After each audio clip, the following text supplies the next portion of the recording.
Welcome to Sociastrology, where we cover current and historical astrological transits and their impacts on society. This is our very first episode, Neptune Sextile Pluto, Social Upheaval and Cultural Flourishing. So I am very excited that you are here. I'm very excited about this project. For posterity, the election of the recording of this episode is June 23rd, 2024, recording beginning around 6:15 p.m. My name is Shannon, and a very little bit about me before we get started, as this is my very first introduction to you all. I am a lifelong astrologer, been studying astrology pretty much since I could read, thanks to my mom. And my educational background is primarily in sociology and history. Those were my majors in university. I went on and have done quite a bit of journalism and work like that since, but I have always followed astrology very closely. And also a little preliminary housekeeping. Since we are starting right now, I will try to upload with an increasingly consistent schedule. I follow YouTubers. I know how it's very nice to be able to kind of get into a rhythm with the people that you follow, and hopefully won't have too long of absences here. I hope to start covering current transits on a regular basis, because these historical ones do take a while to research, but I would like to get into the flow of things by doing current transits as well. But please do be patient with me as I kind of get used to the addition of this channel to my life. Today, we will cover what I think is the least appreciated of our ongoing transits.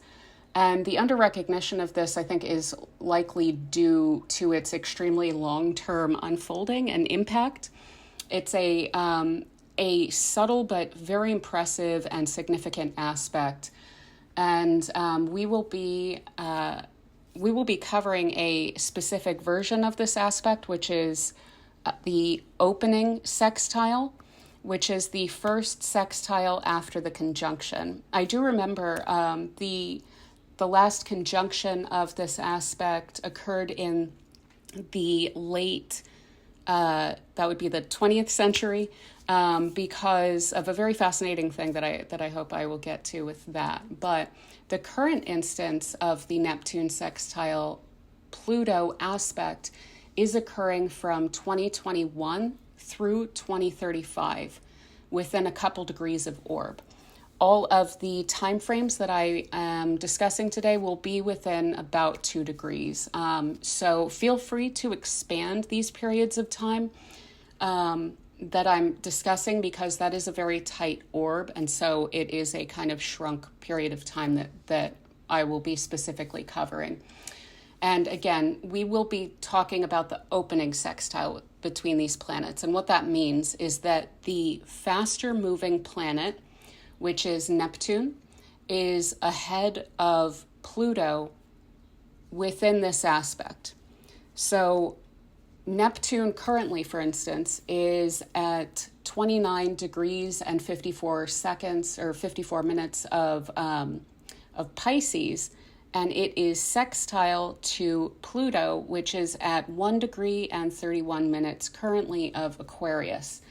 Now, it is important to keep in mind that these planets do move through the zodiac while this aspect is occurring, because these planets are so slow moving, but they are actually relatively close in their orbital periods, where the aspect still holds, even though the planets are moving, because they're moving together around the same pace.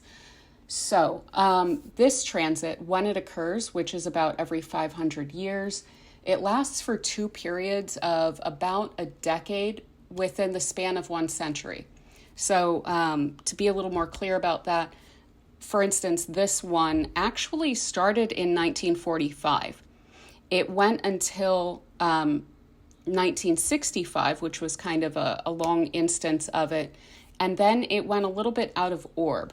It came back into orb in 2021 and continues to wrap up this kind of iteration of this period of time by 2035.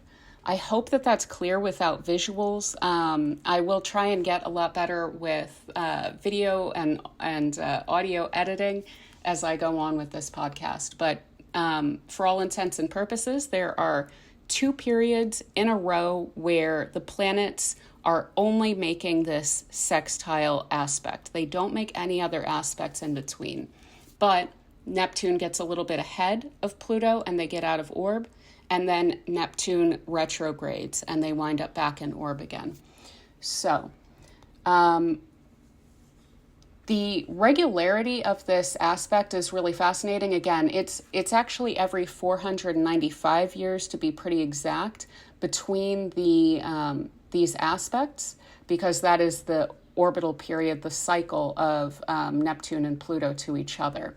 So all of their aspects will recur every 495 years, more or less. And one reason that I find this opening sextile to be very distinct, where Neptune is ahead of Pluto here, rather than Neptune being behind Pluto, is that the other aspect, the quote, closing sextile, where Neptune is behind, that literally only lasts for a few years. Every time it happens, that aspect lasts for only a few years, but based on the weird orbits of these planets, the next sextile that happens, the one that we are in now, will last for that approximately a century, with 2 periods of about a decade or 2 really highlighted and in tight orb. Again, it is it's worth noting that the last aspect of the conjunction occurred in the late 19th century, and I believe that the closing sextile was in the late 19th century. But I digress for a long time. I'm sorry. That was like 7 minutes of me babbling. I will get better at kind of keeping things short and sweet. But one thing is, like another distinction between this one and that aspect, this one where Neptune is ahead of Pluto, is that there's this concept of overcoming with regard to the planet which is behind another within the context of the aspect. So to put this simply, Pluto will, in this aspect, hold greater power within this transit than it would if Neptune were behind it.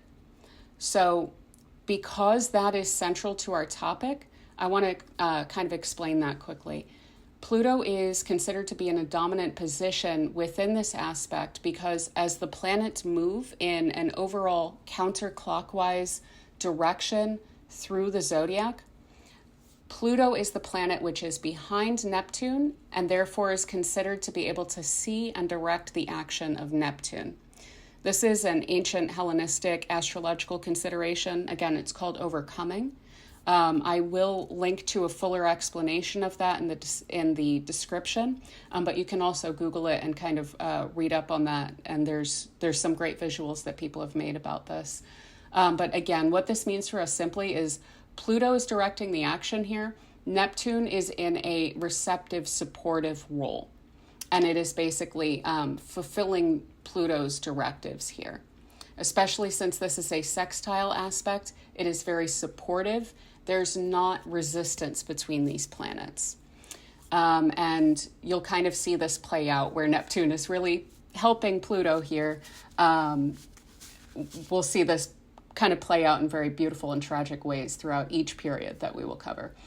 Again, our time period in question, that which I've studied within the context of this aspect, will span from the beginning of the Iron Age, which is around 1000 BCE, through to today. And that may sound like a crazy amount of time, but in that period of time, humanity has only experienced this specific transit 6 times before the one that we are experiencing today.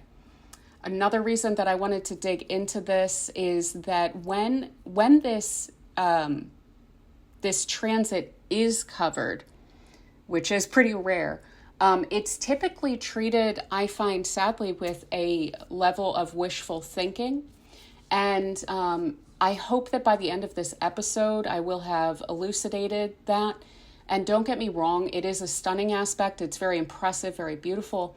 But what I hope to do with this channel when we explore historical transits together and even current transits, to the extent that we can be unbiased about hoping that a transit will be of a very positive influence, is to research the effects of these transits through as empirical a lens as we can with qualitative arts like astrology and sociology and history. Another point that I hope will come across in this episode is that when we're looking at hard versus soft aspects, in particular when it comes to transits, soft aspects being the kind of supportive sextiles and trines, versus hard aspects being, say, squares and oppositions, also conjunctions. These aren't good soft aspects or bad hard aspects. A sextile aspect isn't necessarily what we would think of as a, quote, good aspect. It's simply an aspect of flowing energy between the bodies. So again, to boil all of this down maximally, Pluto's being supported by Neptune here. Pluto gives direction and Neptune follows that. Pluto isn't always going to ask Neptune to do nice things or things that we would love to happen, because the nature of a transit is that the energy is available to all forces. So a sextile offers its services basically to domineering people just as much as it offers its services to healers or spiritual people. So even though it's a soft aspect, even though it's, quote, supportive, it's supportive of the aspect. It's not necessarily supportive of pleasant, nice things in the world, if that is kind of clear. I hope it is. And as far as the description below, I'll put the specific years that we're covering within 2 degrees of orb in the description, along with some of my notes about those eras. So without further introduction, let's dive into the topic at hand. What has the opening sextile of Neptune to Pluto shown us throughout history as we have experienced it in transit throughout this long period of time? Just some kind of overall notes before we dive into each period. One thing that we're going to see with all of these periods is cultural and philosophical flourishing. This kind of philosophy and cultural shifting is typically humanistic, skeptical, divergent in nature. What we're going to find is really significant periods of human history and cultural history. These are all periods which still impact us today, as of course all history does to some extent, but there are some really important periods of history, and there are some periods of history that kind of just things shift and fall apart and things like that, and in a very slow way that we don't really look back on as very, very significant periods of history. We will see that really distinctly with this. Another aspect that we will see in a lot of these periods is matters of propaganda and influence. These come up really strong in all of these periods. Often there are innovations of media during these periods of time, and that we can see as Neptune influence really supporting Pluto power, centralization of power, and kind of a central influence over society and culture. We will also see a lot of political and social change and unrest during these little periods that we are studying here. These are, again, really significant periods, as all you need to do is look around us to know that this transit is a heavy hitter. It's, again, 45 through 65. We know what happened during those years, as well as today, since 2021, in that really tight orb. there are the rise and fall we will see repeatedly of major geopolitical powers, like the most significant geopolitical powers in the West during these periods of time. And we will also see really significant shifts with regard to imperialism and global contact. So, starting with our first period of time, I'll try and go through these chronologically and just do a point by point. I'm going to be conversational here. I don't have this super structured, so we will probably then bounce back and forth between some of them as a kind of compare and contrast. But our first period of time is going to be about the year 1012 BCE through 992 BCE. And then continuing with that second iteration, that second decade or two hit, is going to be 937 BCE through 926 BCE. This is the beginning of the Iron Age. There's that huge kind of technological advancement on a social level of the ability to smelt higher level metals. So not just bronze, which is relatively soft, but working with alloys that become like steel and so forth. So this is going to be, of course, very significant throughout all history after that. And what we also find in this period is this is actually when the Latins came to Italy. Latins actually they weren't originally from Italy. They were from a little bit north and probably a bit east of Italy. And they come into what are essentially Etruscan kingdoms and rulerships within Italy and begin to settle around Rome. This is the kind of Villanovan culture period of history in that area of kind of northern Italy and southern Germany and so forth. It's a very important culture that it really winds up influencing Roman culture, which is, of course, still relevant today. And that is basically the birth of Latin Rome, but in seed form. It's almost like Latin Rome is still in utero. It comes out later. They're just settling there now. This is also Israel's golden age. King David and Solomon reigned during this period. We see Jerusalem as the capital of Israel, which is, again, fascinating, not to jump to another period of history, but we're talking 2021. Well, in 2020, I mean, Jerusalem was, again, considered to be, by the U.S., the capital of Israel, and I believe the U.S. embassy was moved from probably Tel Aviv to Jerusalem, a very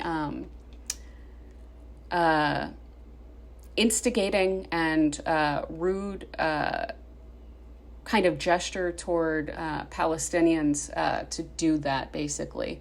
And of course, we see the ramping up of issues there. I will continue to cover these specific regions, Rome, broadly speaking, the Middle East, and the Palestine-Israel general area there, the Levant, in detail with all of these times, so that we can see also how these transits are recognizable as repeating very important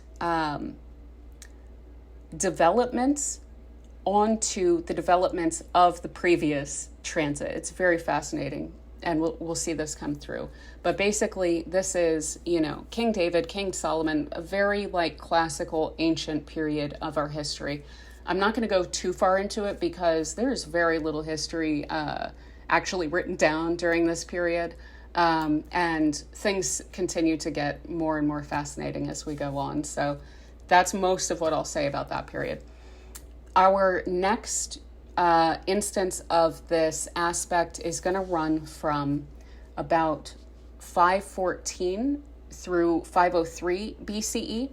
And then the second period of that is going to be 441 through 431 BCE.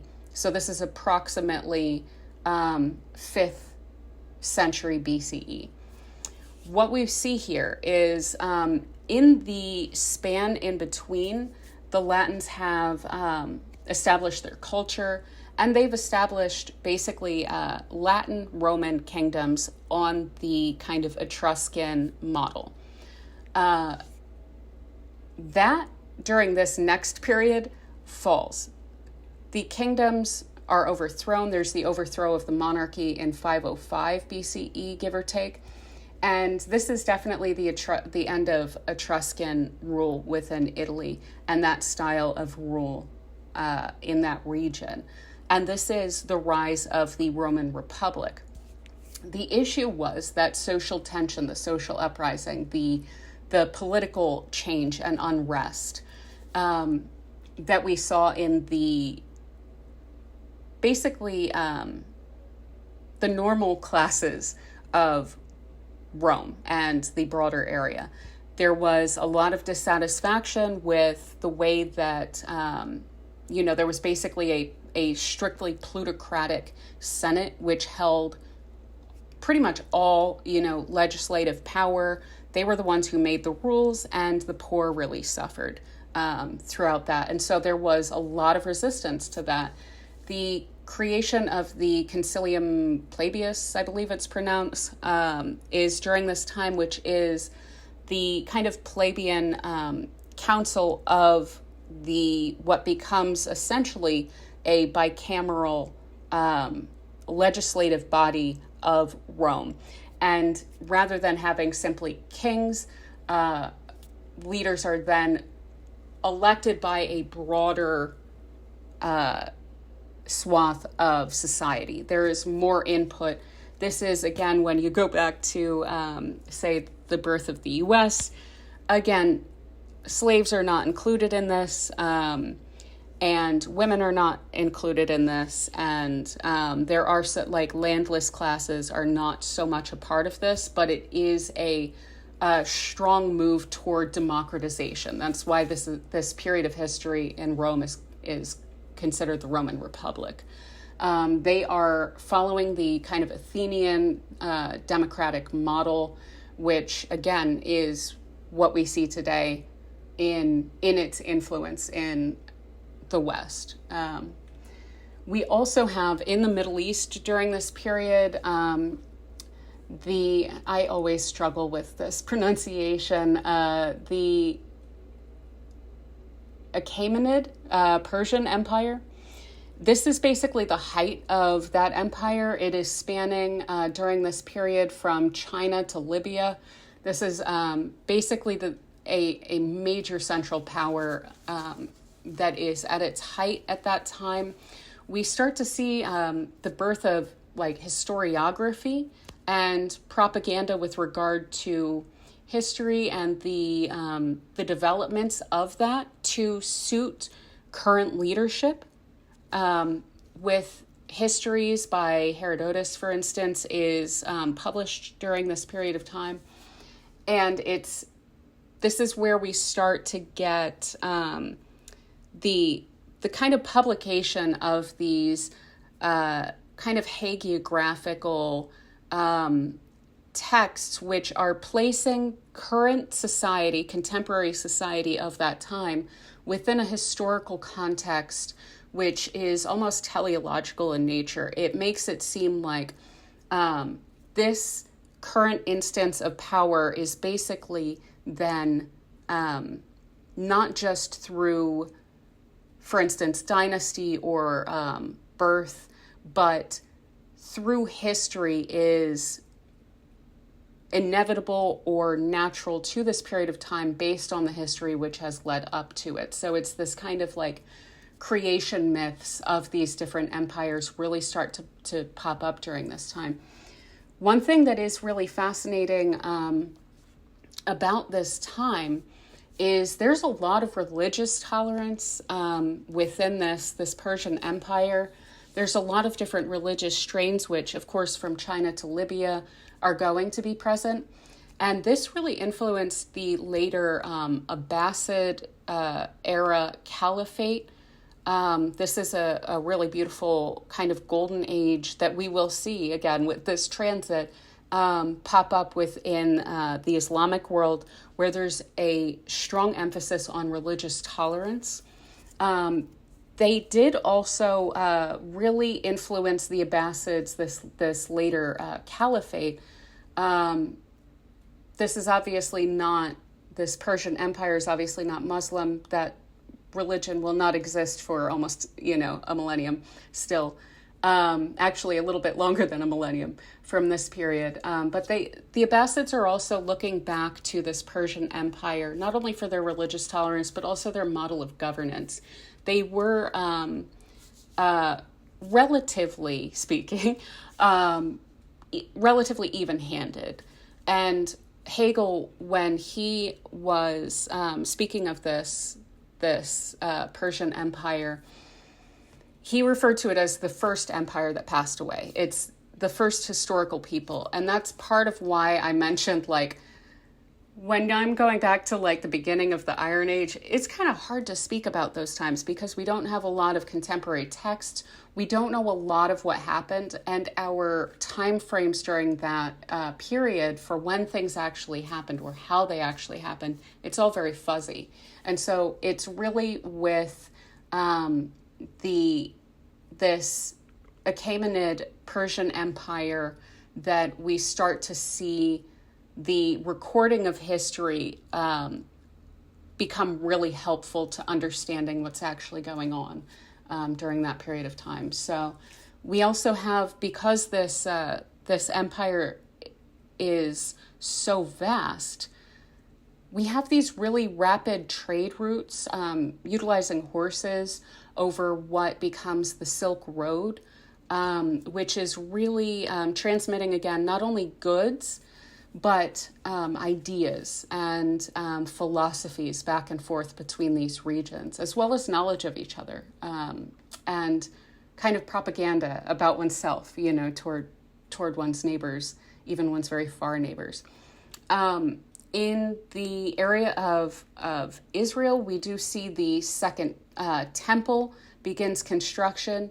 During the interim period, there was, again, some strife, and I don't remember the specific name of the first temple, but that was destroyed. So we have the second temple is coming up in the Levant during this period of time. Now, our next period of time is going to be from 16 to 13 BCE, and with the second period from 54 to 65 CE. So this is that it's straddling both sides of this, basically the birth of Christ, this split in our years. I don't know why I'm having a hard time describing what I'm trying to say there.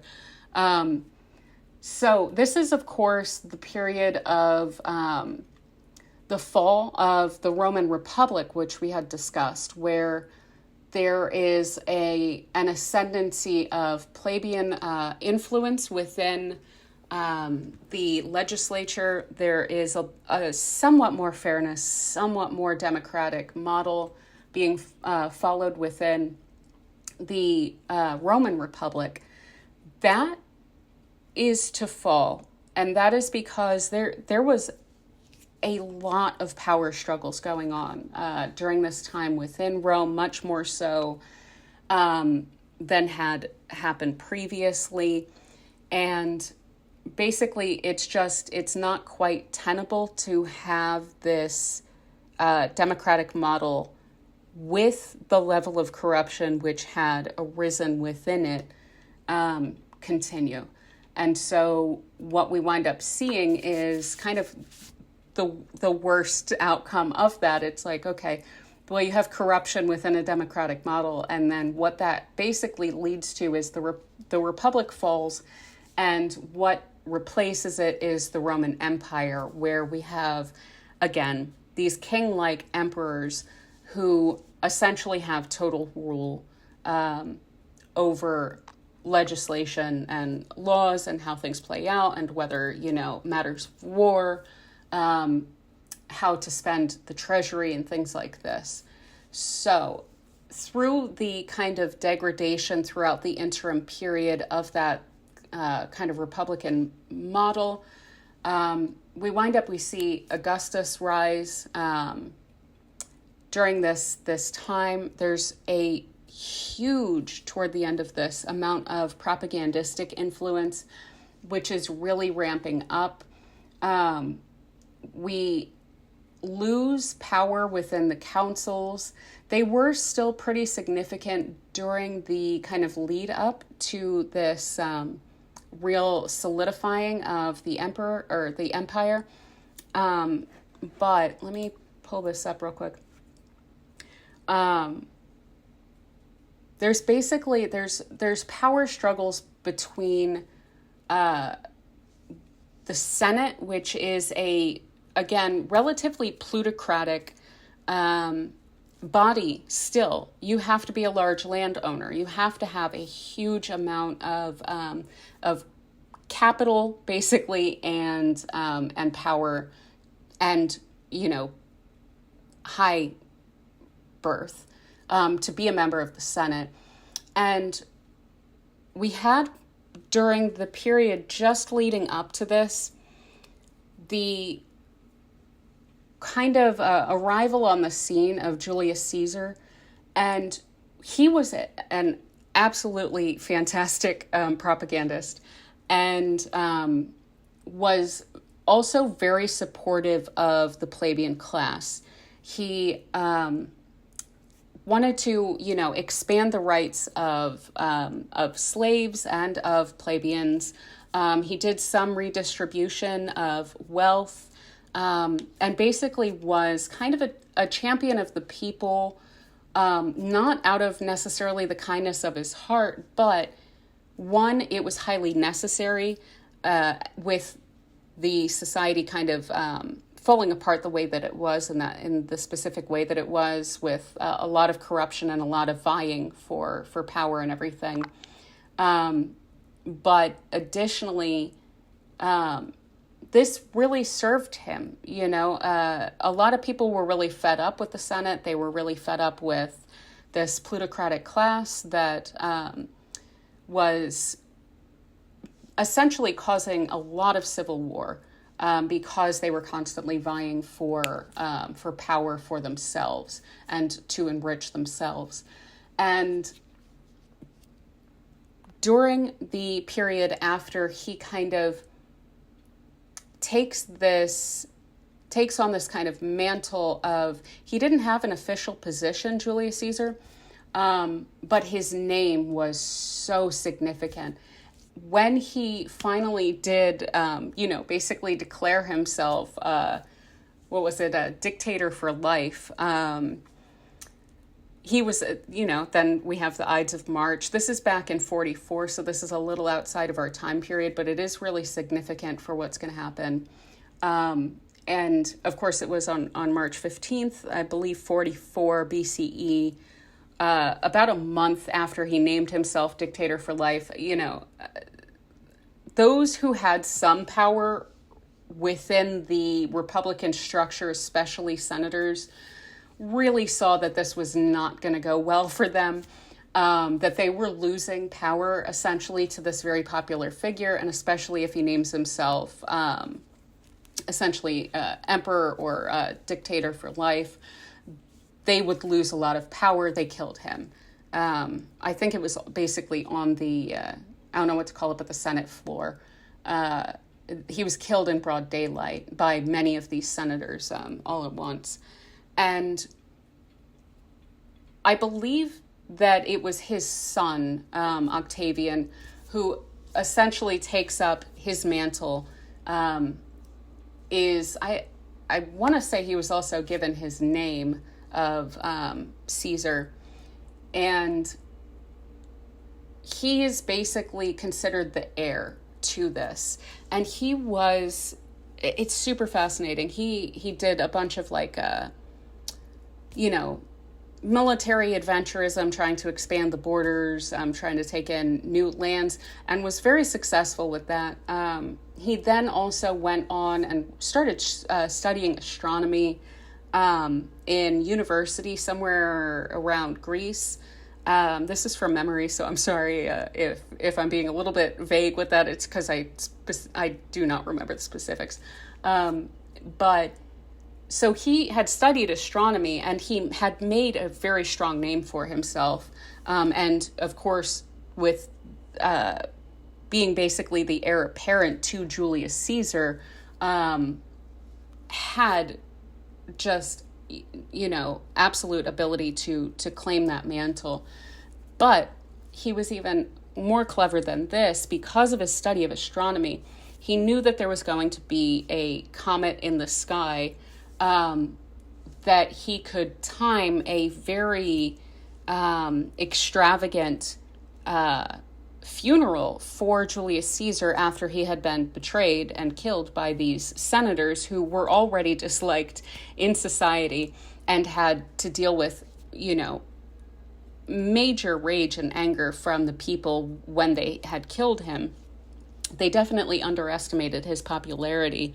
Octavian comes back and he plans that funeral for when this comet is going to appear, and basically influences this whole massive group of people who are following these events, obviously, because this is their world at that point, convinces them that Julius Caesar has, through the movement of this comet and everything, these are all signs that Julius Caesar has become a god. And so therefore, as the heir apparent to Julius Caesar, then Octavian is a son of a god, and he really takes on that mantle. There's a lot still of vying of power during this time between different people. There's the quote second triumvirate, which is designed after the triumvirate, which clearly didn't work out so well for Julius Caesar. And that there's a lot of vying for power between then Octavian, now Augustus Caesar, and Mark Antony, and then secondarily Lepidus, who was also a part of this tripolar kind of rulership then that was going to take over Rome to hopefully quell the basically century-long civil war that had been occurring throughout the region as the Republic fell apart. During this time, there's a poet of this period who kind of really spoke to this. There's solid history, contemporary history, from authors and propagandists and so forth of that time. And it's really described as a period of civic discontent, of social tension. Again, that civil war constantly, that potential always in the background. There's a lot of interpersonal conflict. And there's also, again, all of these different classes, which are kind of vying for influence and power and to be represented and recognized. There is a major land confiscation that Augustus winds up implementing, where he gives to his army a vast amount of public and private held lands, just confiscates it and gives it to his armies, and also then is extraordinarily popular with his own armies, which helps him in fights against Mark Antony, which come up, and basically essentially winds up helping to reunite Rome under one leader.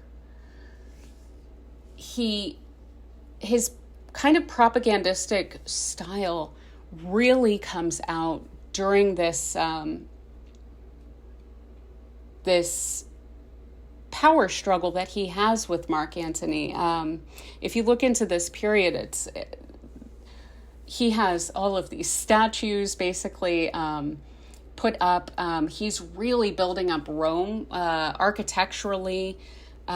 It's becoming a much more pleasant and empowering kind of place to be and to live in. And Mark Antony, his influence was largely in the eastern area of the now empire, and so he wasn't able to influence Romans specifically, propagandistically, as strongly as Augustus was. And so basically that is how Augustus wound up winning out and becoming, for better or more or less, emperor of the entire Roman Empire, was through his extraordinarily clever use of influence over masses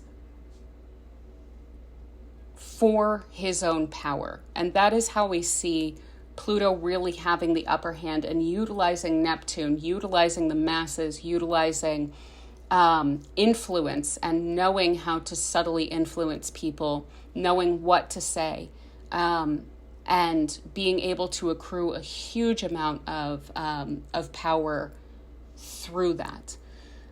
During his rule, Augustus, again, this is just the first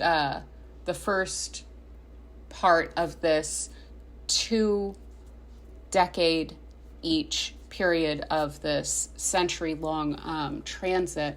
This is going to be that 16 to 13 BCE time frame.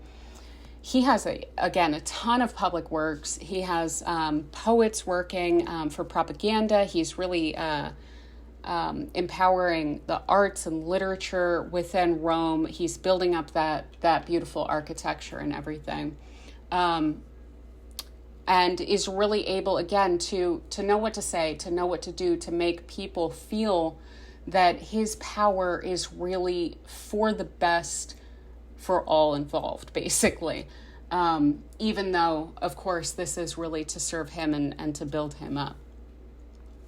During this period of time, we do also have the Roman-Parthian Wars, and the kind of beginning of a quote, like, international role for Parthia. This is basically an empire which is to the east. It's in approximately Persia, which Rome is going to be dealing with for, again, on and off about a millennium. There's going to be shifting borders and things like that, with struggles and agreements and so forth. They have a shared border, and they're both imperial, so naturally sometimes they're fighting. But we have between these periods, of course, around 2 to 6 CE is, of course, the birth of Christ. We have early Christianity come up. We have in this period, after, notice we had the construction of the Second Temple begin. After, I forgot to mention, during the last period was basically just following the expulsion of Jews from the Levant. And I've never fully understood that history. I'm sorry about that. My own personal university study definitely focused from the Roman Republic forward. But that was another really fascinating aspect of the Achaemenid Persian Empire, was that during the period in question, about the 5th century BCE, he ends that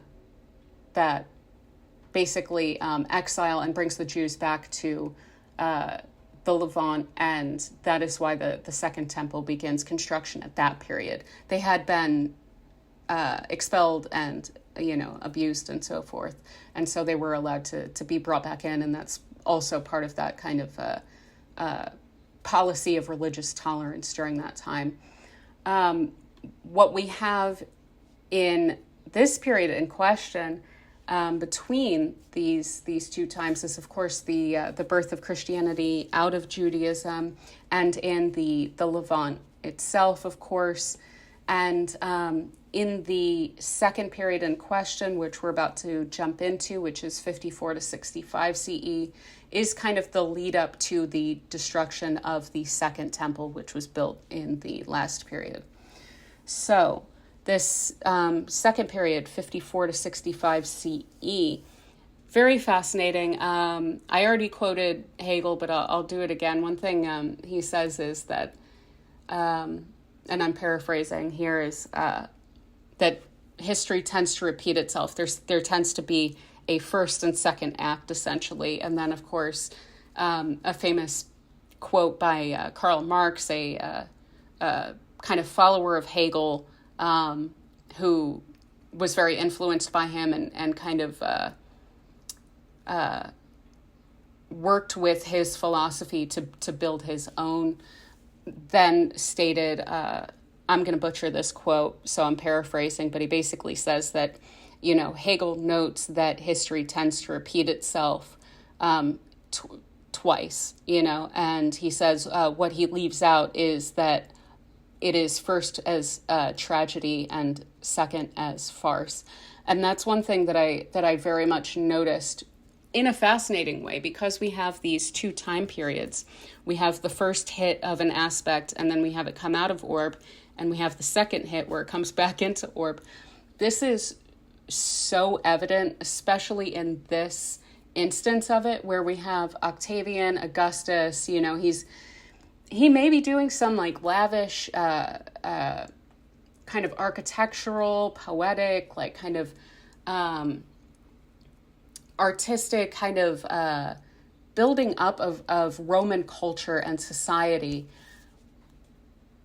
with the kind of underlying aspect that he is, of course, kind of unquestionable emperor of all of this, we have come up in this second period, 54 to 65 CE, Emperor Nero, who is possibly almost as famous, but really infamous as an emperor.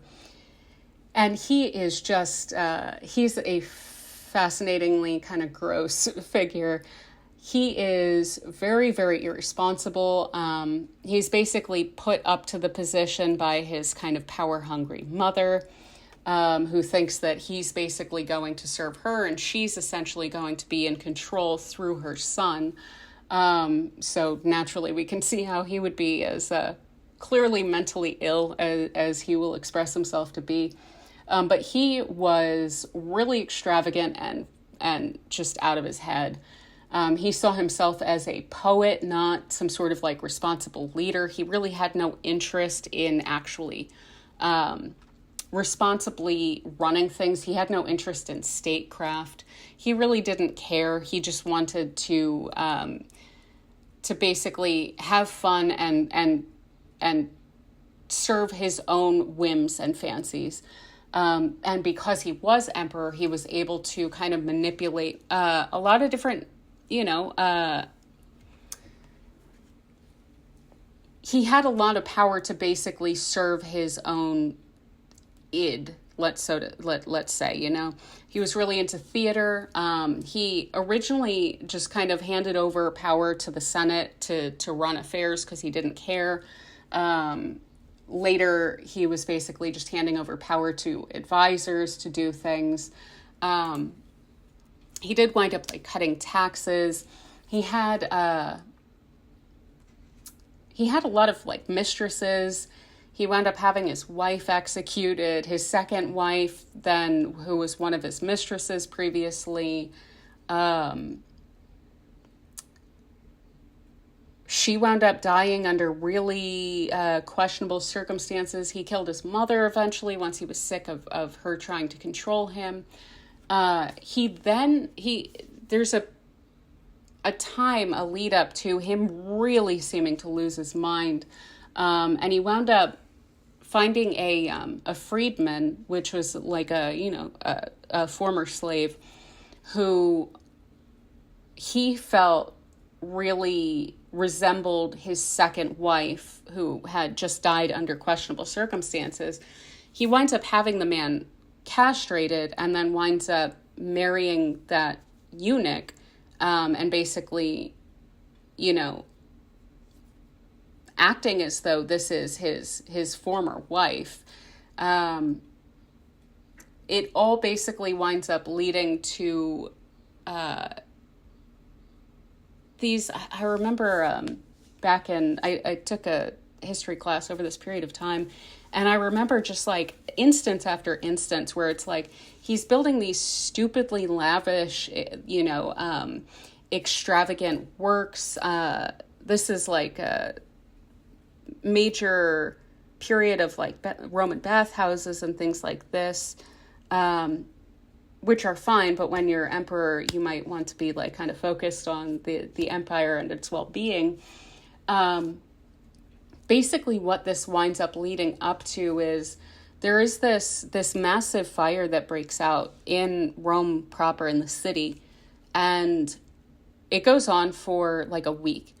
And it is absolutely devastating. A bunch of public buildings and homes and things like this are all burned down, and he does nothing. He's not even there as far as I know. I think he was actually off the coast at that time, and there's actually some speculation that he may have ordered for the fire to be set. And he comes back after this fire does its damage and everything, and he has these ridiculously lavish, like kind of gaudy works built in their places, including, I think, whatever the imperial palace was called, and so forth. And people are just absolutely disgusted with him by the end of this, just beyond disgusted. He wound up blaming Christians, as this was obviously about maybe 20 years. I think this is about 20, pushing 30 years after the death of Jesus. And so this is early Christianity, is kind of coming up within the empire. And he winds up blaming Christians for the fire with no basis. No one really believes him, but there's some insane, terrible treatment of Christians. I think that there were like a lot of basically sacrifices and executions and so forth. And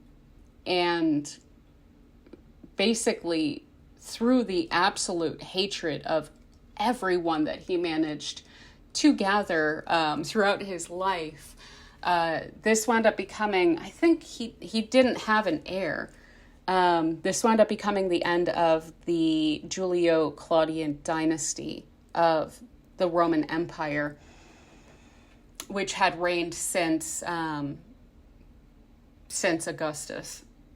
So technically since Julius Caesar, even before him.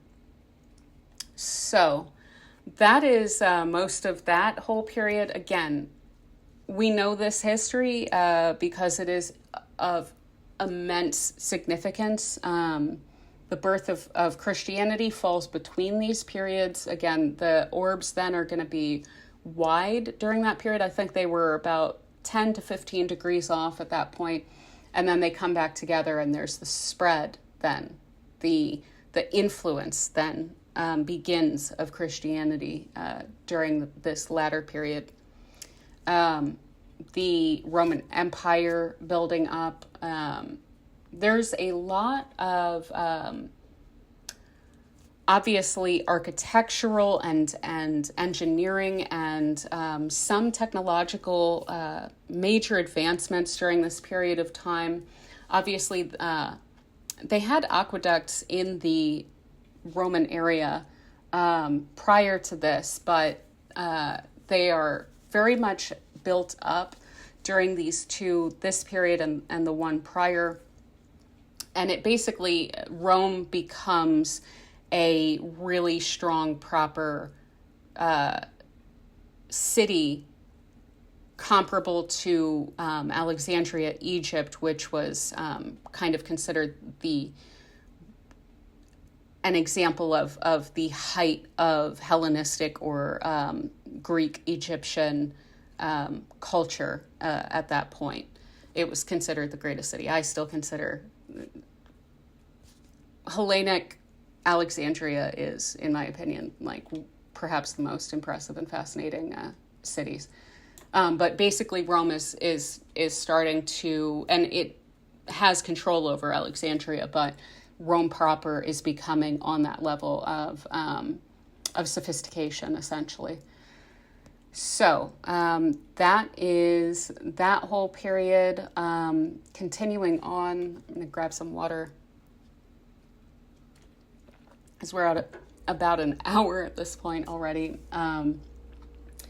So our next period is going to be the years from 474 to 488. All dates from this point on are Common Era. It's easy dates at this point. So 474 to 488, with a second instance of 548 to 559. So during this time, we have very significantly the fall of the Western Roman Empire, which had kind of, at that point, in this between period, they had split the Roman Empire between East and West. Sometimes they split it more, but that's kind of irrelevant. You had the Western Roman Empire and you had the Eastern Roman Empire, and the idea was this is a united empire. But in practice, it really wasn't. You had two emperors, one for each, continually throughout the time. And the Western Roman Empire was just, it was overstretched. It contained too many peoples. Those in Germany, the general Germanic, Hungarian area and north, also were kind of advancing during this period of time, so they were able to kind of take it on a little bit better. They were always essentially one of the biggest thorns in the side of Rome throughout its entire existence, but they, had a little bit, things were on a closer to even footing at this point as the Western Roman Empire was kind of falling apart. And essentially what happened was there's then I can't remember if he's German or Gallic emperor that basically installs himself as there's a vying of power between these smaller chiefs of areas that had formerly been within the Western Roman Empire. There's vying for who is going to take over, who is basically going to be the Roman emperor. And I am, for some reason, this is driving me crazy that I'm kind of forgetting his name right now. Let me actually double check this, because that's going to drive me crazy. Last Roman Emperor West. Yeah, you had Romulus Augustus, which is I think it's very amusing that the last supposed emperor of the Western Roman Empire, rather than being named Augustus, he was young, and so he was nicknamed, I think contemporarily, as Romulus Augustus, which brings us again full circle. Romulus Augustus meaning little Augustus, and yeah, his overthrow was basically the end of the Western Roman Empire.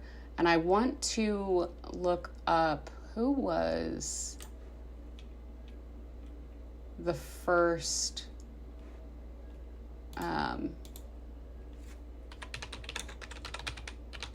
First Germanic, like, essentially emperor of Rome. Oh, yeah. Yes. Otto Asser. I tend to read these things, so I'm terrible with these pronunciations. He was, quote, the first barbarian king of Italy. He assumed power 476. That's why this is considered the end of the Western Roman Empire. Is 476. He was German. Okay, that's mostly what I was looking for. And he essentially tries to pull together central control over this area. It doesn't really work. Things are just falling apart in the West. They're breaking down into smaller regions. And essentially, this is going to lead to what we see in again, 500 years, which is the Holy Roman Empire, and the kind of rise of the papacy and everything like that. But we have essentially a fundamental structural breakdown in central control in the Western Roman Empire. In the Eastern Roman Empire, things are going absolutely fine. Really highly conflictual, but it's still, at the height of its power in Eastern Rome, which is kind of centralized around Constantinople, which is present-day Istanbul. And this is essentially the zenith of that Eastern Roman Empire.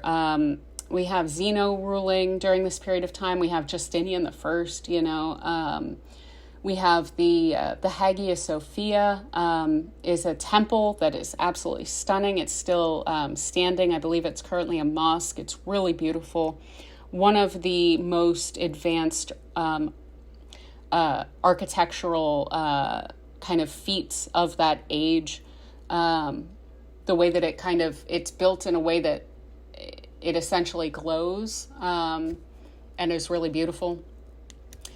There are, during this time in the Eastern Roman Empire, the kind of Samaritan revolts that are building up. There's other revolts in different parts of the Eastern Roman Empire, but the power structure there was never really in question, We do also have, during this period of time, a major challenge popping up in the Eastern Roman Empire of a plague that came and it killed an absolutely massive proportion of the population. I want to say it was like a third or something like this. It was really one of the worst. It's referred to as the Justinian plague. That it occurred during his reign, and he is considered one of the strongest. Again, it's fascinating that we see this popping up where it's like Augustus was considered one of the strongest leaders of Rome. We also then have popping up during this next period of time Justinian, who is considered just the basically prototypical Eastern Roman emperor. If you think of an Eastern Roman emperor, you're going to be thinking of Justinian, essentially.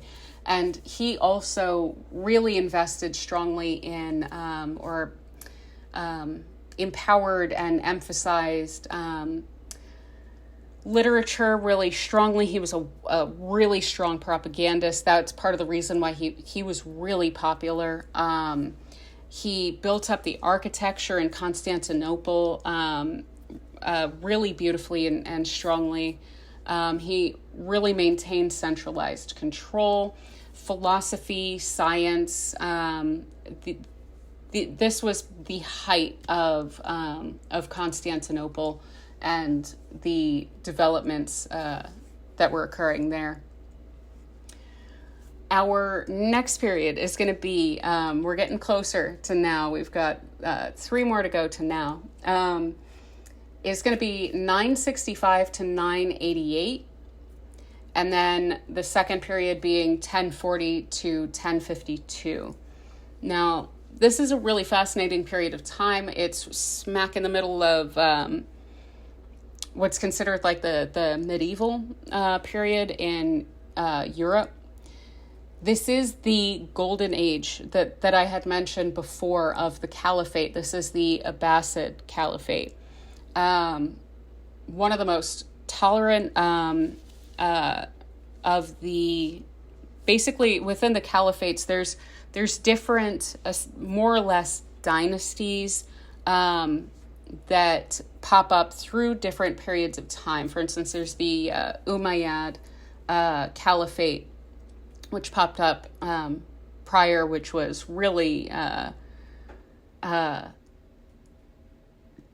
just super imperial and really jerky to its neighbors, very warlike, not very tolerant.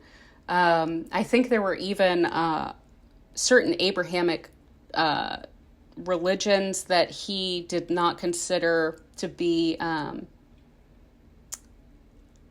it's Ahl al-Kitab, are the people of the book. These are people, Christians, Jews, often Zoroastrians, and of course all Muslim sects are considered to be protected people within Islam, because they're essentially considered to be brothers. You know, like, look, we all have the same God. We may as well all, you know, get along to some extent. There's a level of protection and allowing, which is considered a strong ideal or value of Islam. And of course, this is expressed or not to varying degrees throughout history and geography. But the Abbasid Caliphate is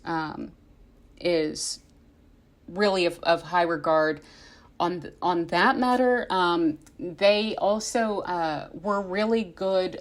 They were really good at influence, at that subtle influence of propaganda, rather than, for instance, with the Umayyads being warlike and forcing religion on people.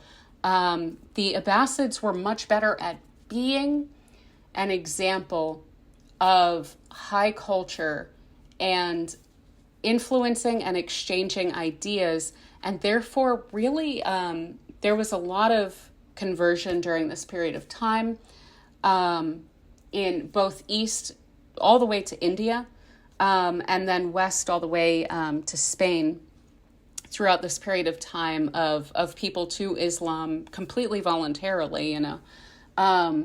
And this was also the height of culture, of science, of the arts, of the kind of Islamic world.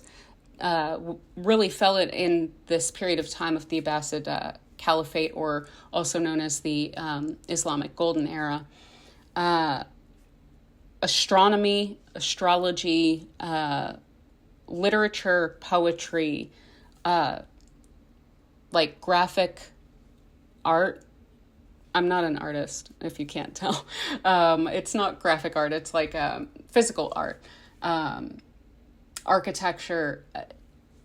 This is the height of basically Islamic culture for a very long period of time, is all within this period of time. And it is really beautiful. They basically, what happened during the Middle Ages in Europe, the medieval period and so forth, there was a massive loss during that period of the ancient classical knowledge and wisdom of the Greeks and the Romans. Those people, the people after the fall of the Western Roman Empire, largely were becoming illiterate. They no longer had the level of understanding and knowledge. There was basically a complete dumbing down of Western Europe during that time. But because in the Islamic Caliphate, they knew ancient Greek, they knew Latin, they were able to work with, and this was in continuity. There wasn't a loss and then they found these texts or anything. They always had these texts in the libraries in this area, of the Middle East. And so they were always continually working with these texts and so forth. But during the Abbasid Caliphate in particular, there were astronomers. I believe Mansour is one of them. Ibn al-Arabi is another one of them. There's a whole slew of people who are developing and working on the ideas that had been established by, Plato and Ptolemy and so forth. Those ideas, that astrological and astronomical understanding was developed. It wasn't just preserved in Arabic and Latin within the Middle East. It was developed and worked on. And so later, when these texts came back to Western Europe, and we will see that period coming up, they didn't just come in the classical form. They came with a lot of updates and a lot of development and improvement on the ancient knowledge there. In the Roman Empire, we have basically the Byzantine or Eastern Roman Empire, which is, this, it's during this period of the quote unquote, like Macedonian dynasty. This is also the golden age of the Eastern Roman Empire, in addition to being the golden age of the Islamic Caliphate. We also have the then Holy Roman Empire in Western Europe. And I will not hesitate to say that this is why we have the dumbing down of Western Europe during this period of time. But there is, and especially after this time, there is this East-West schism within Christianity. Both Eastern Roman Empire and Western Roman Empire are both Christian areas generally, but the papacy is in Rome, and we have the kind of Eastern, this Byzantine region. There's a lot of disagreements that are developing about the role of the Pope. There's a lot of disagreements relating to the nature of Christ. There is basically what becomes a schism. It's the East-West schism within Christianity occurs during this time. And this actually officially kind of the schism, the split between the Eastern Orthodox Church and the Catholic Church actually occurred at the Hagia Sophia, which we remember was built during this last period. And the kind of the Byzantine Empire, the Eastern Roman Empire, again, in its golden age, this is considered like the Macedonian Renaissance. There's a major cultural revival in philosophy and arts during this time. There's a lot of, during this time, I noticed not only by here, I mean in the Byzantine Empire, also in the Middle East and the Abbasid Caliphate, and also in China during this time as well. I believe it's in Peru, but in South America, there's this interesting kind of encyclopedism that's kind of building up, where there's a marked increase during this time in the recording of knowledge in these kind of I guess the word would be like compendiums of large books of knowledge that are just collected. It's not necessarily original works, though that is also very much present, especially, I mean, if you're talking any sort of Islamic Caliphate. Islamic poetry is always really beautiful, and literature and everything, Persia and in Arabic and everything like that. But these are not specifically original works. These are collections of knowledge. And that's it's really wonderful that they took this down during this time, that they were really recording the knowledge of that time in these kind of encyclopedias, because it really helps us to look back on this period and kind of understand exactly what it is that they really did know at that time. We also have, during this Macedonian Renaissance with the Byzantines, expansion. There had been a lot of contraction of that Eastern Roman Empire. Prior to this, there was, I think throughout what's today considered the Balkans, like Croatia, there's of course Macedonia and Bosnia and so forth today, and Greece and so forth, that whole greater kind of peninsula there was a lot of kind of like resistance. There was some invasions by northern tribes and peoples that had kind of taken away some of the land controlled by the Byzantine Empire. But it was during this time that there was a vast expanse that was, again, really centrally held and strong. This was a period of the Byzantine strength, you know. We also have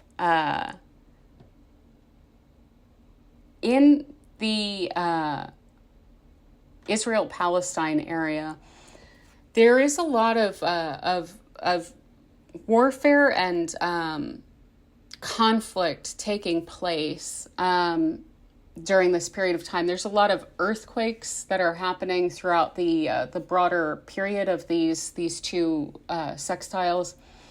And we have the Dome of the Rock, which was built around the place of the Second Temple, which had already been destroyed.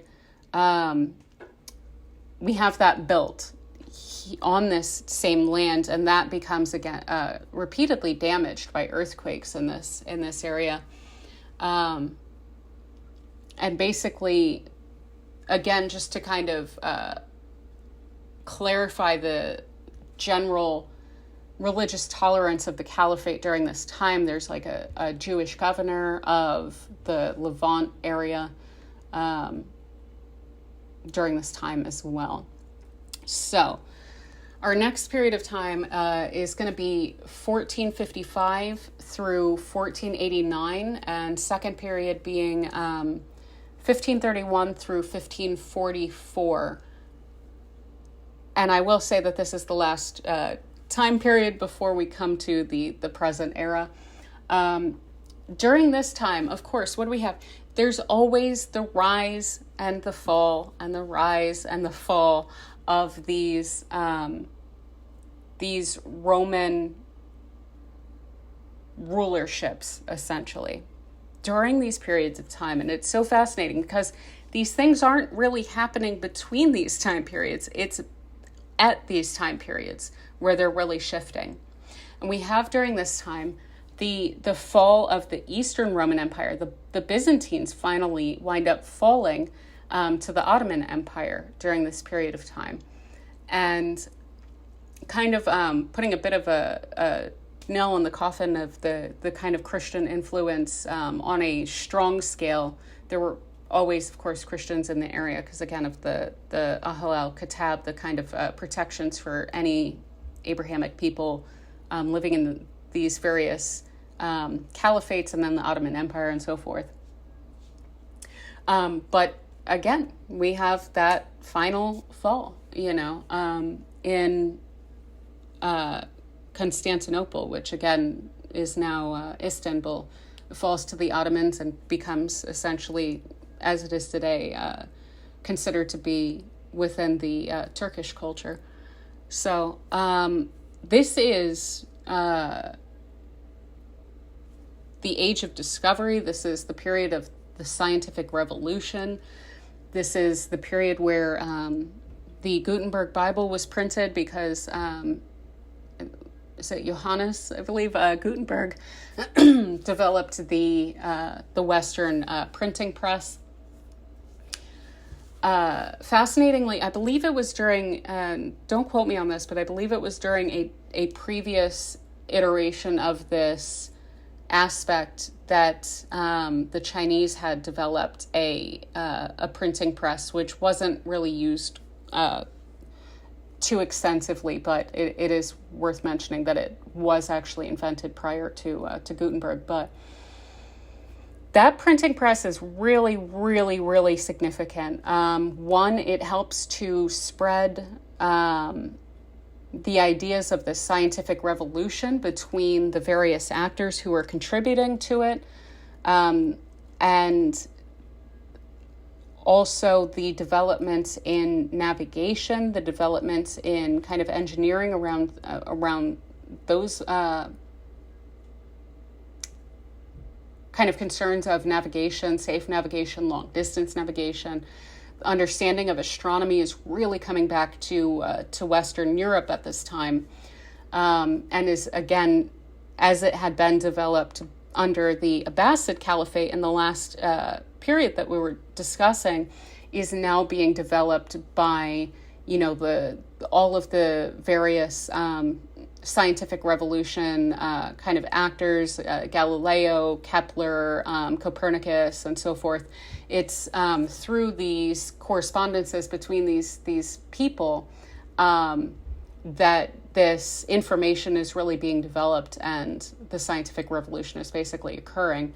So we get our kind of really strong understanding increasingly with Galileo and Kepler, understanding of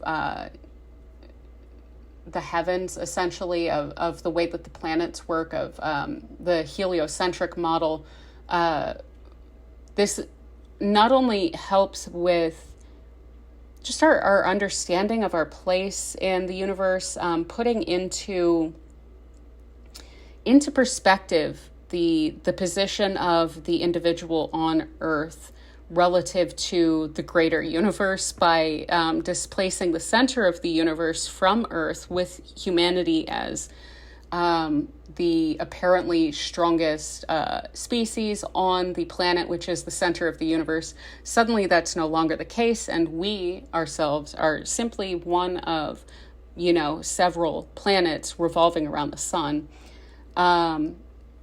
Those ideas are really significant. A lot of the assumptions that we had been working with for a very long period of time were really being shaken up during this period of time. The printing press also really contributed to the rise of Protestantism, the questioning of the Roman Church.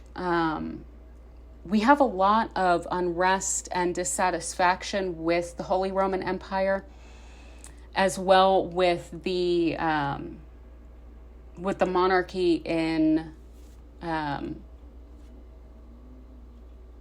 England and so forth. There's a lot of dissatisfaction and conflict and just discontent, social discontent, with the way that things are, because it just didn't fit anymore. The knowledge was had expanded, had developed beyond the ability of these archaic kind of social structures and religious structures to contain it. The knowledge and the literacy rates absolutely skyrocketed after the development of the printing press, because texts were then able to be printed in colloquial languages. So it wasn't like, okay, in order to read books, you have to first learn Latin,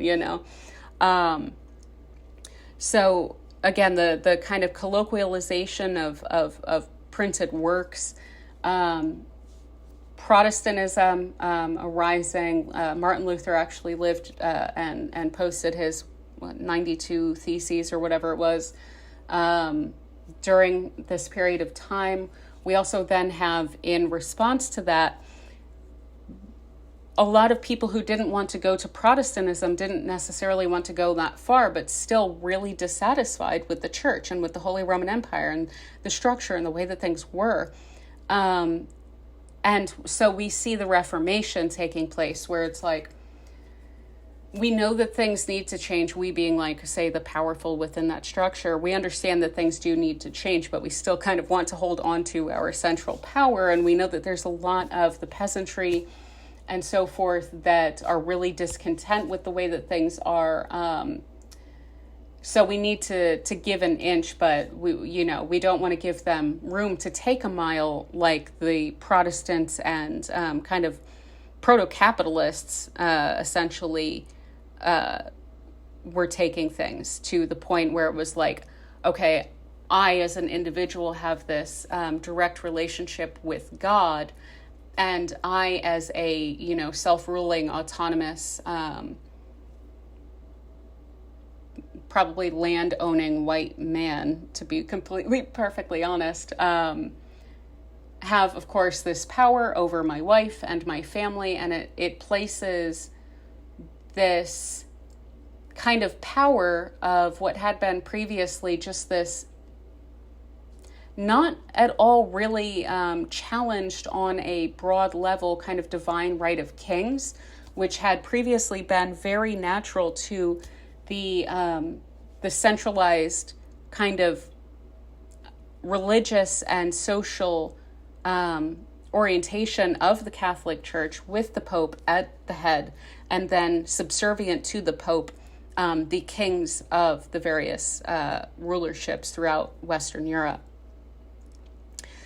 That is completely questioned. That power, which is still very hierarchical, is then brought down to, the individual, and by that I do mean men in particular. We also see during this time, because this is the age of discovery, we have a lot of other technological innovations occurring around this time of regarding making of clothes and things like this, the looms and so forth. We have a lot more routes of trade opening up, say with Asia and so forth, not then having to go through the caliphate in order to get goods from, which wasn't happy with the Crusaders, and necessarily wasn't going to be super fond of, trading easily with people who had been for a very long time sending crusaders to the Middle East to fight with Muslims and try and take back Jerusalem for Christians or whatever. So they're finding ways around this, and they're trading a lot more. This leads to the rise of the mercantile class during this period of time. So this is basically proto-capitalism. This is what is going to define even currently our age, but this is the spark of it. This is the start of it, essentially. We also have during this time the Peasants' War. We have a lot of civil strife and fighting, and sadly with the Peasants' War, that was really put down in a very harsh way. A lot of the poor were really harmed and killed in masses due to an uprising. But there is really this just deep pressure for really fundamental structural social change, because the structure of society was simply archaic at that point to the knowledge of people. You couldn't, again, the old propaganda didn't work. It's not working anymore for you to tell me that, I can't have land because you are a king with a divine right, which is, offered basically by the Pope through God, blah, blah, blah. And I need to just accept my lot in life, The mercantile class really, it provided an example of upward social mobilization. So basically, the mercantile class started out with very small merchants who, through trade and through what is, proto-capitalism, being able to build themselves up, even though they were probably often landless. So they didn't own land, and that was a major social disadvantage, but they became wealthy. And that was really unheard of prior to this. It was like you either owned land and were therefore wealthy, or you didn't and therefore weren't, So this offered a way for people to work their way up, and it offered that example of, hey, now, wealth isn't hoarded just because it is the right of your class to hoard all of the wealth, Clearly, individuals who are landless are very capable of managing wealth and so forth. Of course, this is going to become kind of an issue because naturally there was probably, even compared to today, a lot less hoarding of wealth compared to today during this period of time. But still, what was really significant here was the ideas that were coming up, and not the fact that the new ideas were about to become the new major problem for humanity, But again, this is also, the age of discovery doesn't just go east and get stuff to trade. It also goes west, and it goes to Africa. And this was a period in which there was the birth of the African and then transatlantic slave trade. During this time, there was the abuse and enslavement and robbery of, first Hispaniola and then South America and Southern North America, and then moving up into North America a bit later than this period. But the establishment basically of the Spanish and the Portuguese as these kind of really disgusting imperial colonial powers that are, lording over and abusing and exploiting, the living hell out of whole groups of people, is really birthed here and really, really strong.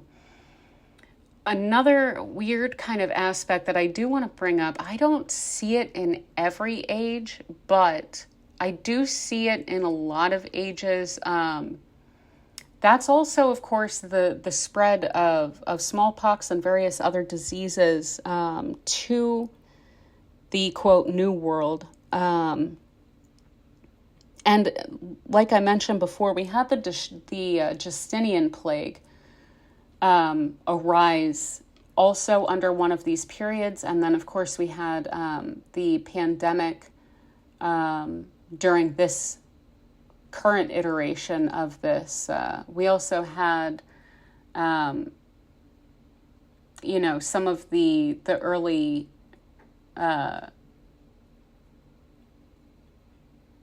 because it's actually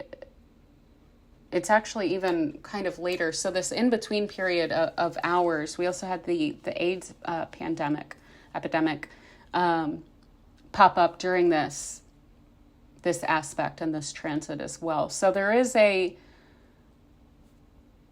this can also really be seen in these kind of Plutonian, Neptunian ways where Pluto does rule a lot of disease and things like this, and the way that it is dispersal and dissemination being a strongly Neptunian kind of, archetypal concept of the spread, the contagion of things, and Neptune really working for Pluto to basically spread that energy is definitely also evident within some of these periods, but I did not see it in all of them. So that's one reason why I didn't mention it as one of the big things that we'll be seeing in every period. But again, with the printing press, we have a massive new means, a new media of dissemination of information and therefore of propaganda and influence over masses. The fact that people are, again, literate, that they are able to take in these ideas, but again, with this kind of updated flavor where each age of this transit is really developing onto the last. And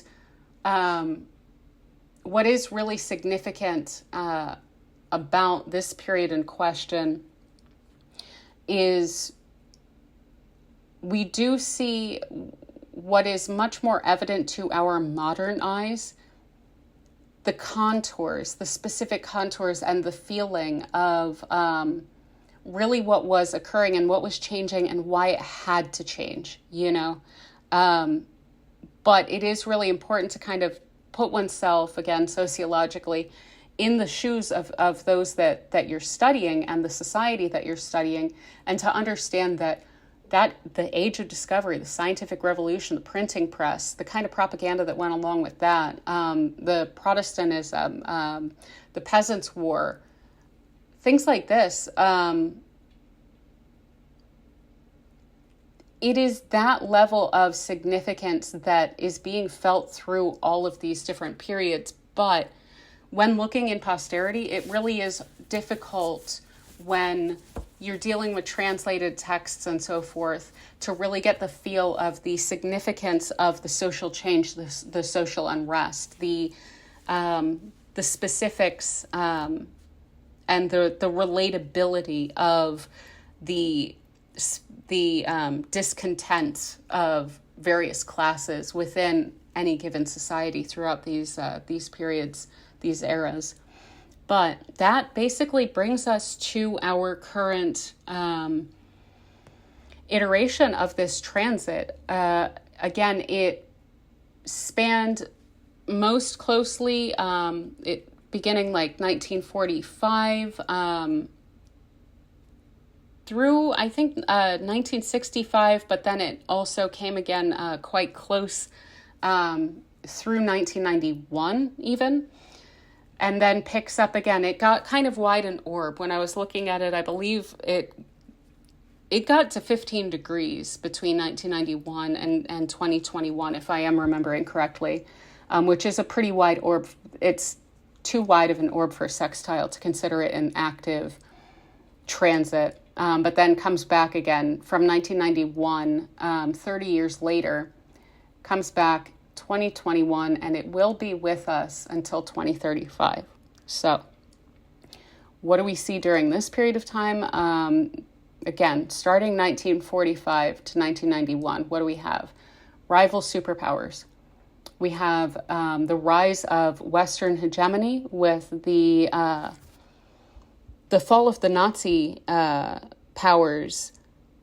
What really occurs is the absolute ascendancy of NATO, of U.S. influence over Western Europe, and then therefore a lot of the rest of the world.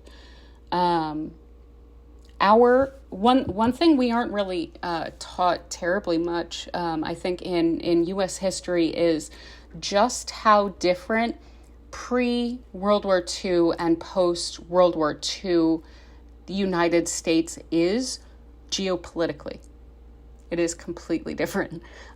We were not the world police before this, That is part of the reason why it took so long, really, for us to get involved in World War II, was that wasn't really...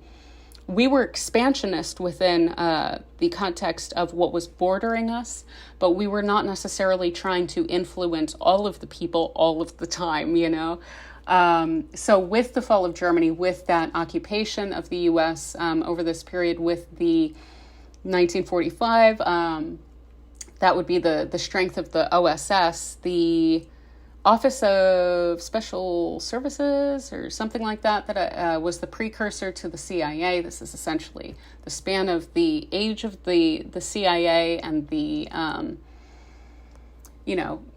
the other side would have been the KGB, and these kind of covert organizations, which really hadn't they didn't exist globally beforehand. These kind of covert organizations, in terms of covertly influencing the culture and society in an organized fashion as the state of other countries. That is really an advent of this iteration of our little Neptune helping Pluto, transit here. We also have during this time the Chinese Revolution, and the rise of China eventually. We have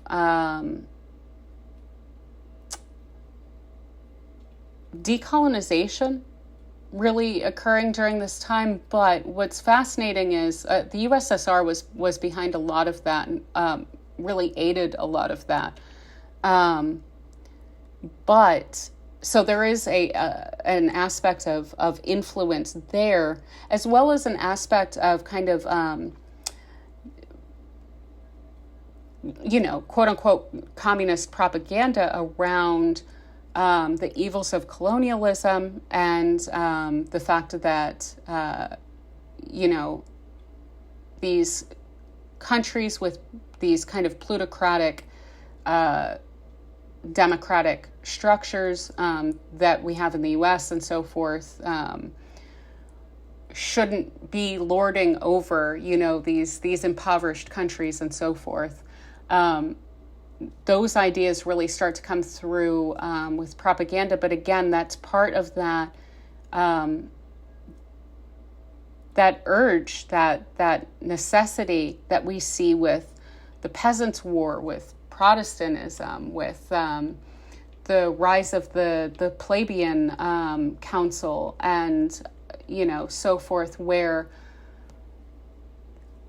there is an attitude within colonialism which is obviously then to the post-war world, which is espousing, on the one hand, these kind of communist ideals of, the workers' state, and the fact that, workers should control the means of production, and there shouldn't be a capitalist class which is owning everything, and then a working class which is exploited or whatnot. And then on the other hand, these kind of liberal ideals of democracy and individual rights, and increasingly throughout this period, civil rights, and increasingly through this period, a sense of building oneself up on the ideal that I'm for the underdog. Basically all power structures throughout the world, throughout this whole period, are juicing themselves up a bit on the idea that they support the underdog. The extent to which that is true in any of these areas is debatable, but, and they, of course, were debated between various powers. But what's fascinating is, the closeness of this aspect, again, from 45, which is a very strong period of time in Russia and the USSR, where they are industrially extremely powerful, having, though, also just dealt with a major devastation. They lost 27 million people, literally 27 million people in World War II, fighting the Nazis. And so they had just been pretty devastated, but they had a, massive industrial growth period that they were just basically at the height of at that point. through 1991, which was the fall of the USSR, period.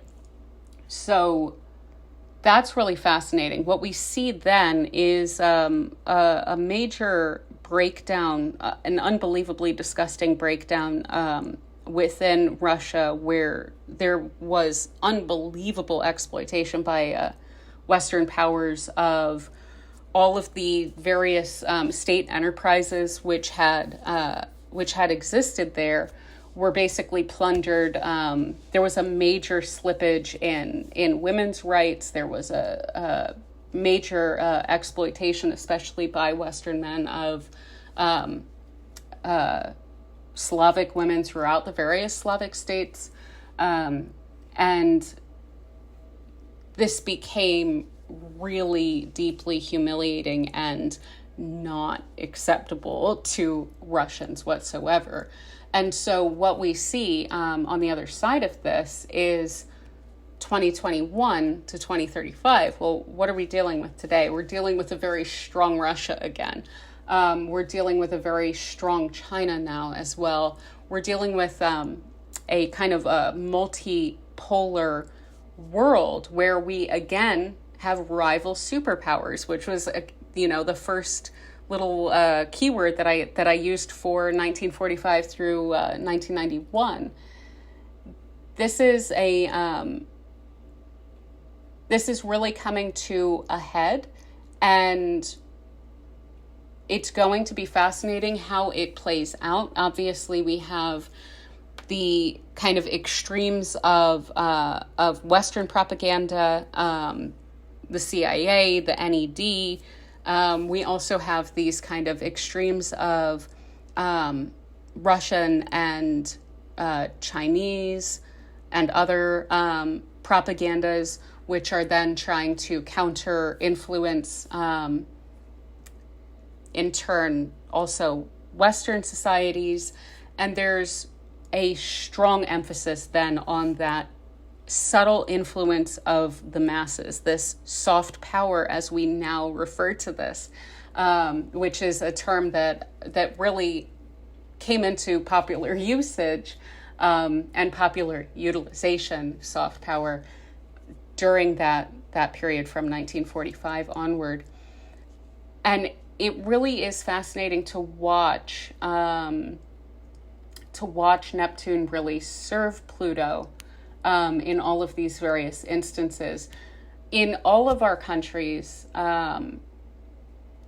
we certainly believe, like, one thing as a sociologist, I am required to, if I want to be a good sociologist, a lot aren't, understand a society. You have to put yourself within, the context of that culture, within that history, within that society.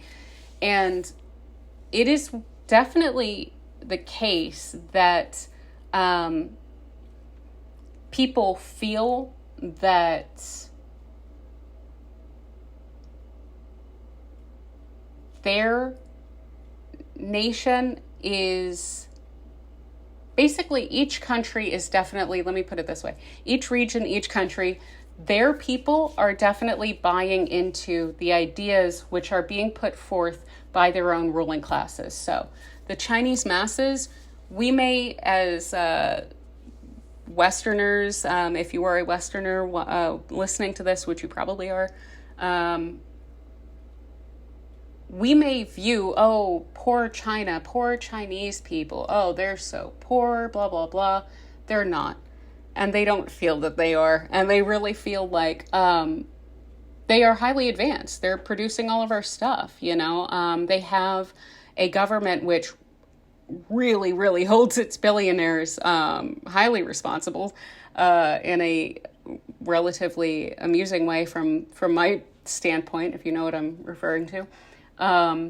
And those in Russia, they are Russian. They understand the culture. They come from a Russian history. They come from a Russian society. And they very much believe that their society is accomplishing for the world and for themselves what it is that their ruling class tells them.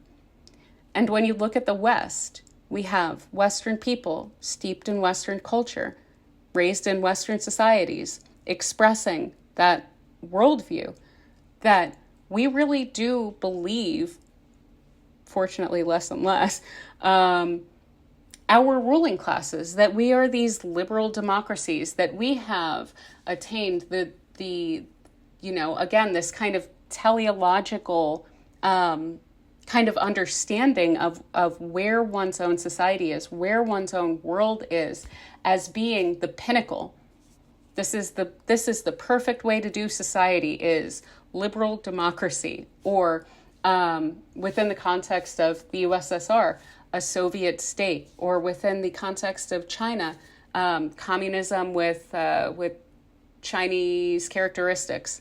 All of our people do buy into the ideas of ourselves as being the height of humanity in history, always, quote unquote, at the end of history, because everything always leads up to you, right? We really are buying into ideas that serve our ruling classes, that tell us that our ruling classes are chosen the way that they should be, and therefore have legitimacy and authority through those means. And what we don't really realize that we're doing is we're actually just like expressing the propaganda and the influence and the ideas of our various plutocracies, Pluto, to the masses, and easily through the masses, being Neptune, of the dispersal of the ideas and the power, basically. We are expressing ourselves for the power of our own ruling classes throughout all of these periods of time. And there's certainly conflicts, because these are hugely significant and hugely developmentally impressive periods of time where there is that pivot point of society where we are actually, as people, as cultures, as societies, more advanced than the structural entities, basically, of our rulerships. So of those who are controlling us, what we find in these periods of time is that they are often reaching a point, a critical point, where they are outdated. And this is one of the, coming back to what I said in the very beginning of this, is there is a wishful thinking involved in the treatment of this aspect, which I hope will become clear, because it's not that things are always good with this, but that it is a beautiful thing, which is a part of this, because these are major periods of change. And so it does signify that we are in a significant period where things are about to change. We can all feel this, but I would caution, especially with Neptune about to move into Aries, to not simply believe that everything's going to go smoothly or nicely, or that we are not somehow very much being manipulated throughout the entire thing. Because again, with the scientific revolution, with the rise of very early Protestantism and so forth, with Calvinists who believed in this concept of visible saints, where God chooses before one's birth whether or not they're going to go to heaven or hell, or so forth. We can look at that and we can say, like, dang, y'all had some weird ideas, and you probably were not serving, let's say, truth with a capital T. We can see that from a lens of a different time. But the question is, one, can we see our own disagreements with other societies and other cultures on this planet, with which there is a major risk of of major conflict, which none of us should want to see with each other, are we able to see that people are simply taking in their cultures, they are playing with them, they are changing them, they're shaping them, they are advancing their own societies and their own ideas, continually. And as our structures, our governmental structures, come into conflict with the level of understanding and knowledge that we each have, and collectively have within our societies and our global society as all of humanity, can we see and empathize with people in different cultures just as much as we can see and empathize with people in different times as, okay, I understand that you have different ideas and I find them a little off, So can we do that with people in other societies? But then to take that even further, can we also then see that is what we are very much doing in our own societies? So we are very much taking in the worldview of our time and place on this world, on this earth, in this world. And it is going to be strongly influenced by our ruling classes, and not for our good, but for their good, Can we see that? Just as much as, in the West, we may look at Putin, or in Russia, we may view Biden, or in the West, as we see Xi Jinping, Can we understand that we are very much, just as much, within that same style of context as anyone else is in a different society? And can we, on our various sides, obviously, this is 2024. We are a few months in the U.S. away from a major election. We just had big elections in Europe. We just had a major election in Mexico. And in all of the West, and not so much, honestly, in the East, there is a major polarization and a lot of hate being thrown in both directions. Can we kind of understand that each of us, from where we are standing, are influenced very much by people who do not have our best interests at heart and who are lying to us about our neighbors? And not just our neighbors down the street who have different domestic political views than us, but also our neighbors on the other side of the planet who live in a different country and in a different society and in a different historical context, This is precisely what I will say, danger, but also possibility, if it were ever used well, and I'm not really seeing it used well in history, and that's why I caution here.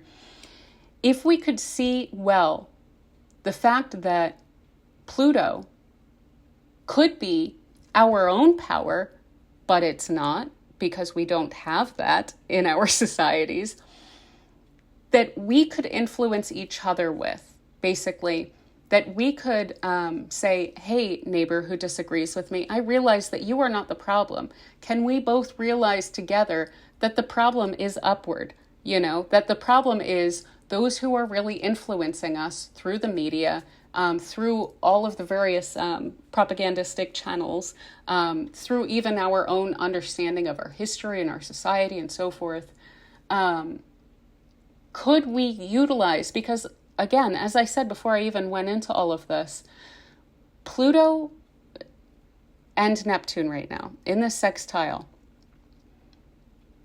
what I said was it's not only available to healers and spiritual people, it's also available to domineering people. Well, it's not only available to domineering people, it is also available to spiritual people and to healers. So are we going to claim Pluto?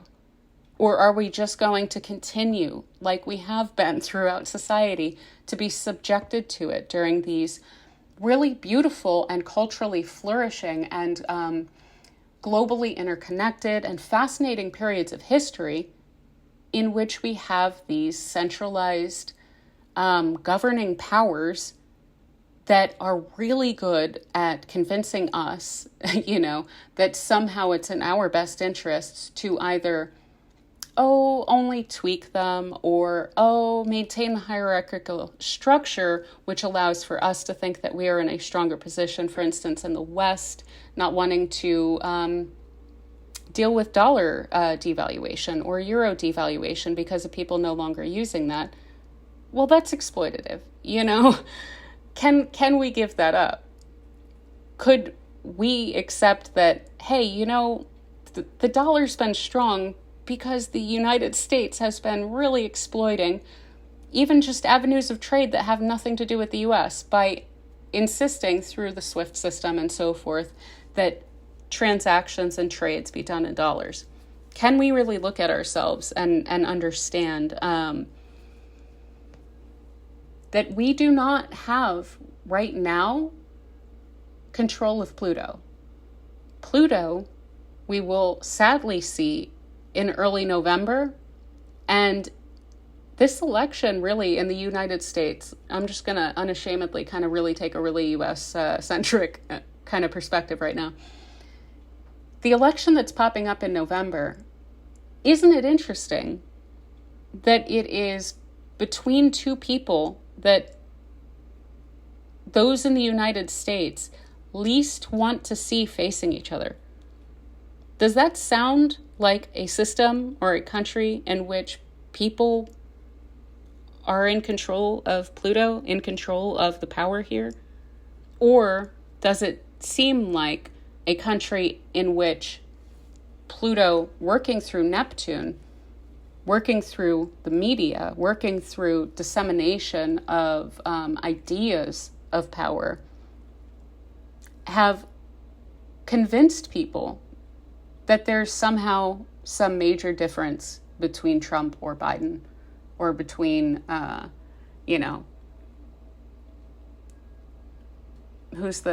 don't even really freaking know who the current leader of the UK is right now, between, Johnson and whoever, between Angela Merkel and, Olaf Scholz. Is there really a difference? I mean, Angela Merkel was perhaps somewhat more pragmatic and reasonable, but not really. No.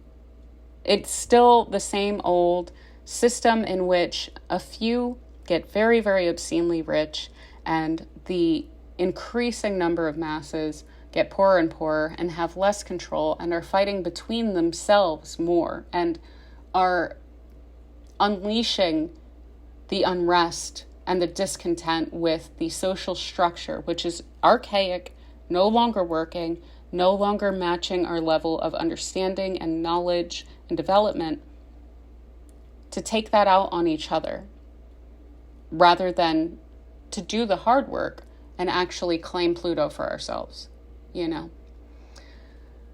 So, one last bit with regard to this last period, this 1945 to 1991, 2021 to 2035 period. We need to come back to the Israel-Palestine region. And of course, we have in this early 1945 post-war period, we have Israel established. We have the Nakba, the catastrophe, which was a major genocide and war against Palestinians, which took a lot of land away from Palestinians. We had during this period also, of course, the 6-Day War. We had during this period also the First Intifada. We have now, since this new iteration of 2021 to 2035, the ongoing war. And we have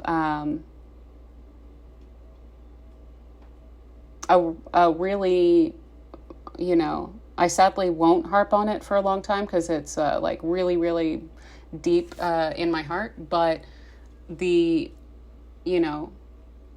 ongoing genocide and power abuse that's going on with the Likud party versus Palestinians that is occurring.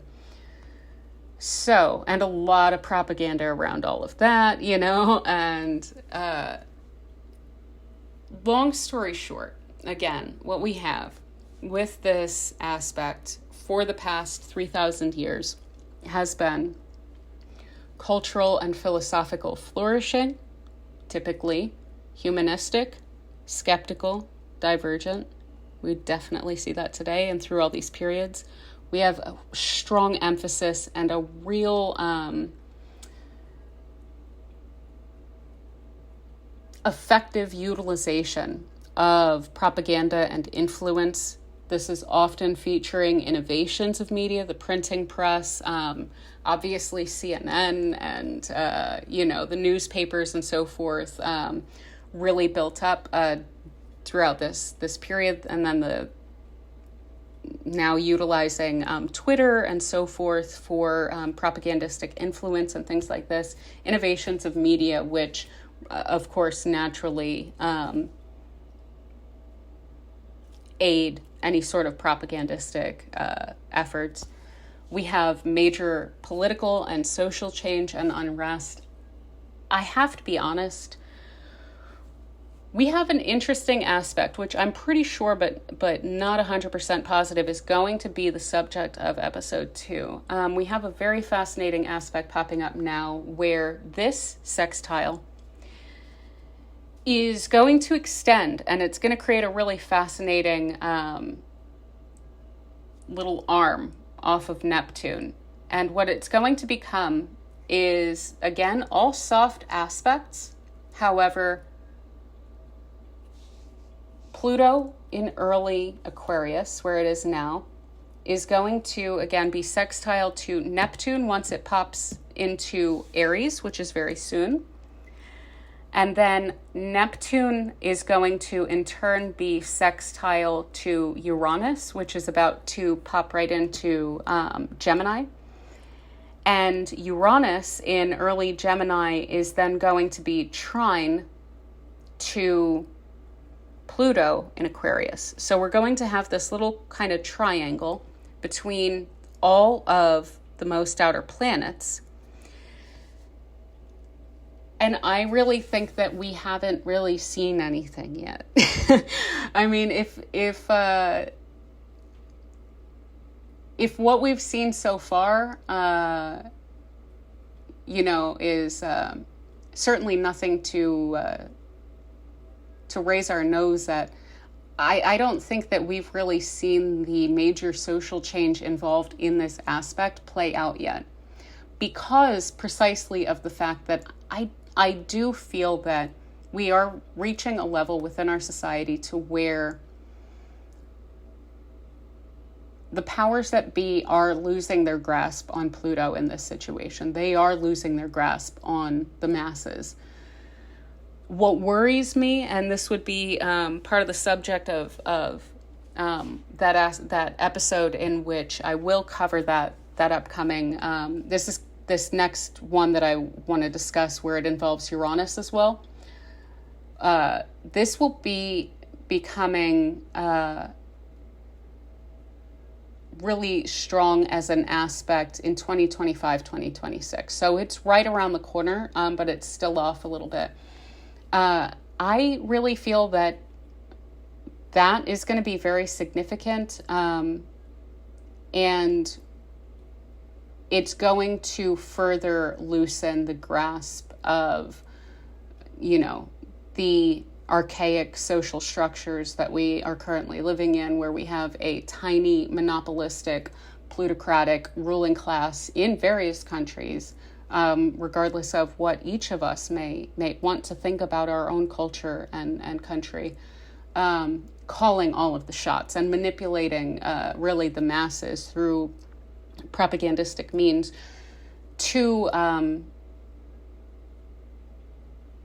basically enact their own agenda through us and through our actions and through our hatred of our neighbors, both down the street and globally. And then again, what does that lead to? Well, rise and fall of major geopolitical powers and the imperialism and global contact and global context in which this often plays out with this aspect. So that is what I have for this very long episode of 2 hours. I hope that you appreciated this. If you did, we are clearly kindred spirits. Thank you so much. And if you want to let me know that you liked it, I would love to have a thumbs up. I will cherish all of those. Again, this is all brand new, the channel and everything. If you would like to subscribe, I'm not going to be posting like a crazy ton of stuff, but I do hope to get more into transits and things like that. And then post increasingly as I, again, get used to the kind of schedule and structure of having this channel as a research project, essentially, in my life. Other than that, I think that's everything. And thank you again so much for being here. Have a wonderful day.